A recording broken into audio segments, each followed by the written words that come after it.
Hello again. Got a little bit of the journal, the editorial report, and they had this guest on. He was asked, well, what do you attribute Carson's rise in Iowa? And he said, well, people are getting burnt out on the Donald, I mean those comments that he made about, about George W. Bush and the Twin Towers, and that's what it is. Well, no, that's not what it is. What it is that Carson's a religious zealot, as is the majority of Iowan citizens.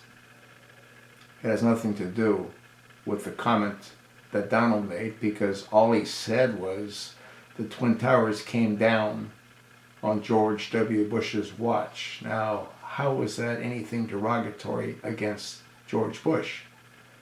Jeb Bush jumped all over it. It's his opportunity to get a little bit of exposure. He needs all the exposure he can get. There's no question in my mind that Fox News doesn't like the Donald. None.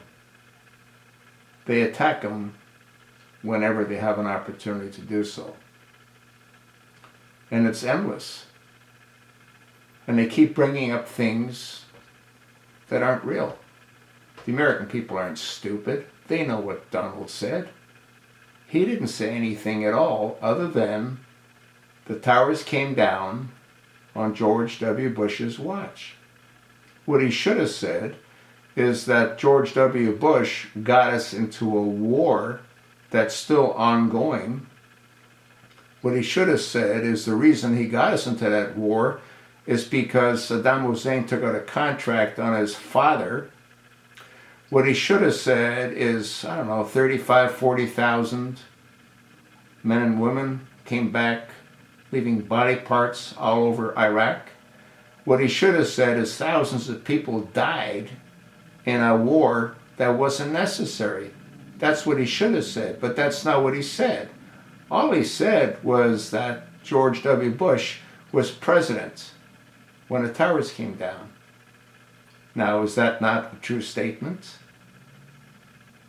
Yeah. All these talking heads and all these guests invited onto Fox News are invited onto Fox News so they can continue to take shots at Donald. You think not? You're not thinking. Just do a Google on the first presidential debate between Fox News and Donald Trump. Every single talking head attacked Donald. Every last one of them. Even after the debate was over, Charles Krauthammer went at him. Brett Humes went at him. That bloated Frank Luntz went at him. They all went at him. And any opportunity that they have, they still go at him. Dana Perino, she's an old Bush fan. That's why she went at him. Yeah, she favors George W. Bush. She worked for George W. Bush. She too jumped on that bandwagon on the Twin Towers statement. But it was a false narrative. That's sort of what I think. Let me know where I'm wrong. You can't, can you?